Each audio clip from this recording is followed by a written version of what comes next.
Isang mapagpalang umaga sa ating lahat, mga kapatid ko kay Kristo. Mula sa Dasulidra Morning Devotion, isang kagalakan na muli tayo ay makapagbulay-bulay sa salita ng Panginoon sa umagang ito. Mga ilang minutong pagbubulay-bulay ng mga salita ng Panginoon upang papurihan at sambahin ang ating Panginoong Jesucristo. Ang ating pong pagbubulay-bulayan ngayong umaga ay matatagpuan sa mga taga-Kolosas, Kapitulo 1, talatang 16. Kolosas 1:16. Ito ang sinasabi, sapagkat sa pamagitan niya ay nilikha ang lahat ng nasa langit at nasa lupa, nakikita man o hindi, pati ang mga espiritual na kapangyarihan, pagkahari, pamamahala, at pamumuno. Ang lahat ay nilikha ng Diyos sa pamagitan niya at para sa Kanya. Pinagpala na po tayo sa pagkabasa at pagkarinig ng salita ng Panginoon. Tayo po ay manalangin. Ama naming Diyos na makapangyarihan sa lahat, kami po ay lumalapit at nagpakumbaba sa iyong harapan na humihingi ng kapatawaran sa aming mga kasalanan. Patawarin niyo po kami, O Diyos, at bigyan niyo po kami ng karunungan upang makasunod sa iyong kalooban, at gabayan niyo po kami sa lahat ng aming mga ginagawa.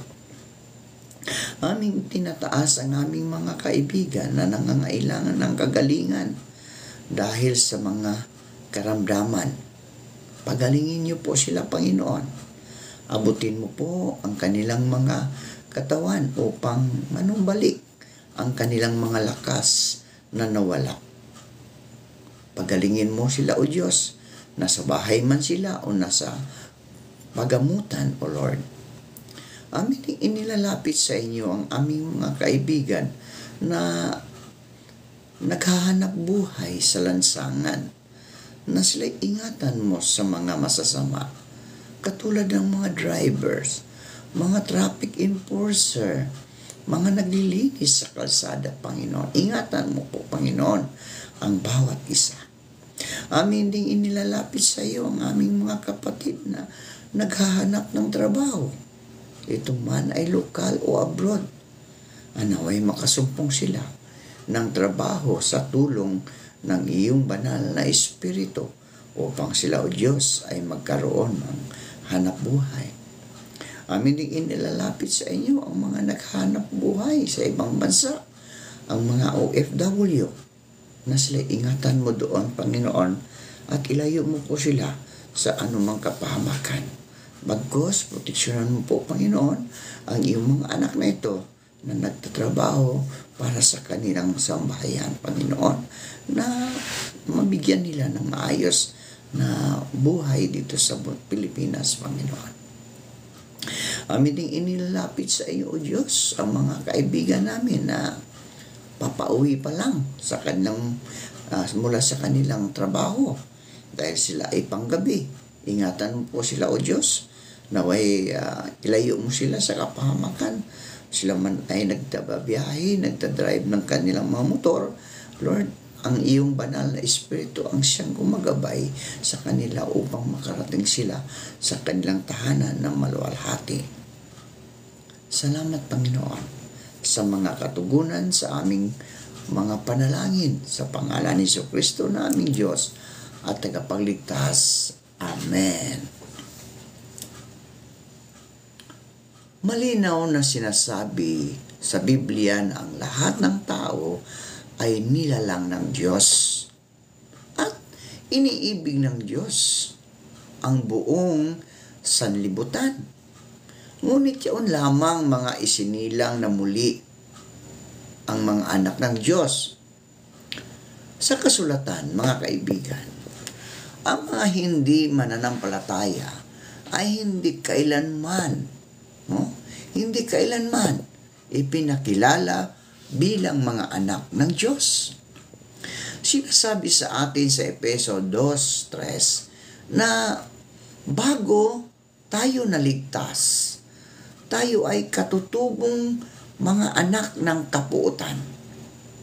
Sinasabi sa Romas 9:8, hindi mga anak sa laman ang mga anak ng Diyos, kundi ang mga anak ng pangako ay siyang itinuturing bilang binhi. Sapagkat gayon na lamang ang pag-ibig ng Diyos sa sangkatauhan. Kaya't ibinigay niya ang kanyang kaisa-isang anak upang ang sinumang sumampalataya sa kanya ay hindi mapahamak, kundi magkaroon ng buhay na walang hanggan.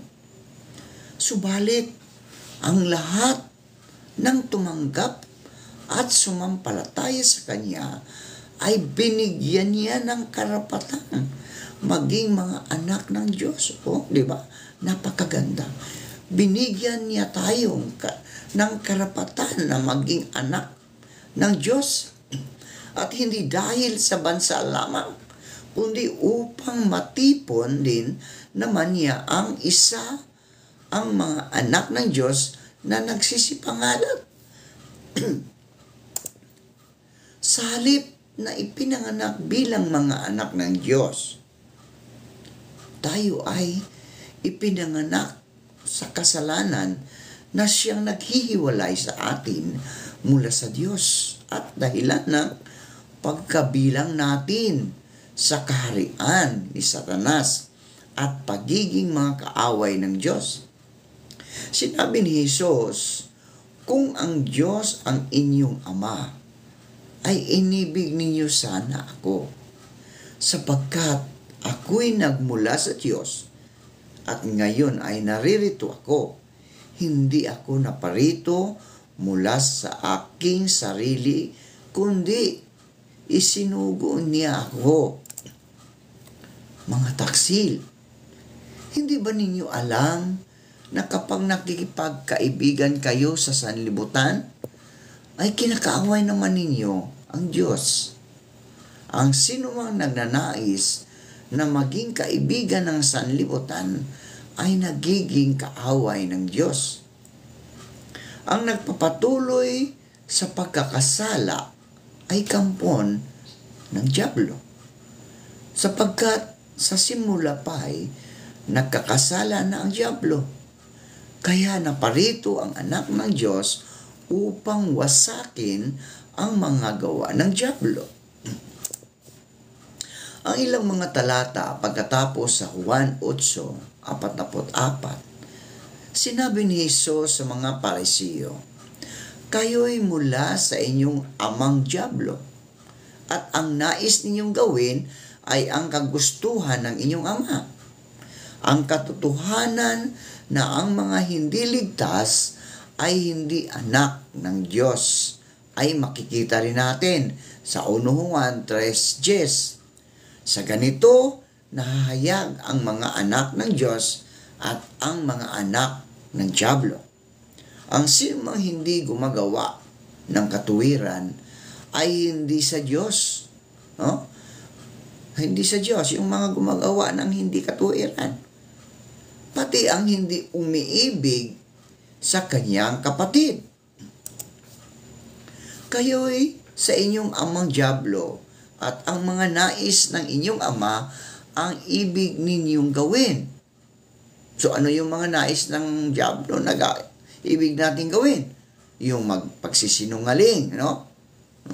Pagsisinungaling, siya ay isang mamamatay tao, buhat pa ng una, at hindi nanatili sa katotohanan, sapagkat walang katotohanan sa kanya.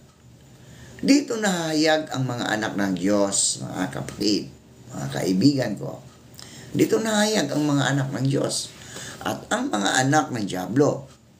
Ang sino mang hindi gumagawa ng katuwiran, ay hindi sa Diyos. Tama naman, no? Ang hindi gumagawa, no, ng katuwiran, hindi gumagawa ng katuwiran, ay hindi sa Diyos. Ni ang hindi umiibig sa kanyang kapatid. Ba? So, naging anak tayo ng Diyos, mga kaibigan, at naligtas dahil tayo ay inampon sa pamilya ng Diyos sa pamagitan ng ating relasyon sa Panginoong Hesukristo. So, malinaw itong makikita sa mga talata, gaya ng Roma 8:14 hanggang 17. Sapagkat ang lahat ng pinapatnubayan ng Espiritu ng Diyos ay sila ang mga anak ng Diyos. Sapagkat hindi kayo tumanggap ng espiritu ng pagkaalipin upang muling matakot, kundi tumanggap kayo ng espiritu ng pagkupkup, na dahil dito'y tumatawag tayo, Aba, Ama, no? Aba, Ama. Ang espiritu mismo ang nagpapatutuo kasama ng ating espiritu na tayo'y mga anak ng Diyos. Suriin ang bawat isa ang kanyang sarili. Magalak siya kung mabuti ang kanyang ginagawa. Huwag na niyang ihambing pa iyon sa gawa ng iba, sapagkat ang pananagutan ng bawat isa ay ang kanyang sariling gawain. Pinili niya tayo upang maging anak niya sa pamagitan ni Hesukristo ayon sa kanyang layunin at kalooban. Ang mga taong pinapatnubayan ng Espiritu ng Diyos ay mga anak ng Diyos, at ang Espiritu na tinanggap ninyo ay hindi kayo inalipin upang muling matakot. Sa halip, ginawa kayong mga anak ng Diyos. Ngayon, sa pamagitan ng banal na Espiritu, matatawag na ninyong Ama, no? Ang Diyos. So matatawag na natin ng Ama ang Diyos. At kung mga anak, ay mga tagapagmana rin tayo. Di ba? Pag tayo'y, kung si Kristo ang ating Ama, tayo'y mga anak. So kung tayo'y mga anak, may karapatan na tayong magmana sa kanyang mga ari-arian. Di ba? So ang mga tagapagmana, mga tagapagmana ng Diyos at mga kasamang tagapagmana ni Kristo, kung tunay ngang nagtitiis tayong kasama niya upang tayo'y luwalhati namang kasama niya. Ang mga ligtas ay mga anak ng Diyos, sapagkat kay Kristo Jesus, kayong lahat ay mga anak ng Diyos sa pamagitan ng pananampalataya. Dahil tayo itinalaga sa pagkupkup upang maging kanyang mga anak sa pamagitan ni Hesukristo ayon sa kabutihan ng kanyang kalooban. Tulad ng nangyari kay Abraham, sumampalataya siya sa Diyos, at dahil dito siya'y itinuring ng Diyos na taong matuwid. Kung gayon, maliwanag na ang mga nananalig sa Diyos ang siyang tunay na lahi ni Abraham. Pinili niya tayo upang maging anak niya sa pamagitan ni Hesukristo ayon sa kanyang layunin at kalooban. Purihin ang Panginoon. Manalangin tayo. Ama naming Diyos na makapangyarihan sa lahat, aming dalangin na bigyan mo kami ng lakas at tapang na gumawa at kumilos upang tamasahin ang aming mundo, ang biyaya ng paghilom at kagalingan. Hinihiling namin ito sa iyo sa pamagitan ni Kristo Jesus. Liwanag, buhat sa liwanag, kasama ng Espiritu Santo, magpasawalang hanggan. Amen at Amen.